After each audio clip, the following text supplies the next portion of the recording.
And it's a place I feel I can thrive because it teaches in a way that makes me feel happy, that makes me want to engage with the subject matter.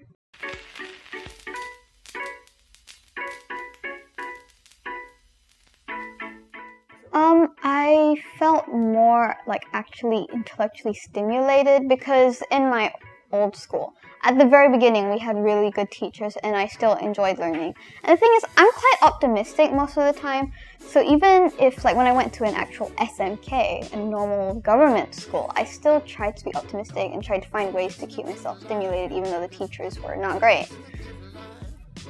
So I think the biggest change was that I actually didn't have to work so hard to make myself happy to learn. The teachers, you guys, you give real-life examples, like when we did that sort of exercise with investigating what to do when broccoli prices are high, and you explained to us how those things worked and like what the government can do on their level and what a person can do on the individual level. And once you really go into that sort of case study, it's really interesting, actually, and subjects that you think are boring, like physics or economics, when they're taught the right way, they're actually really interesting and useful.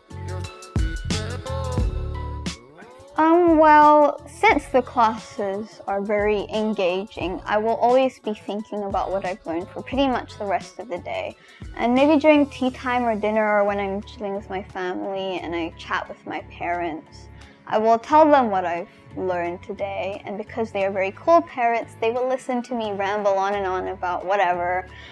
And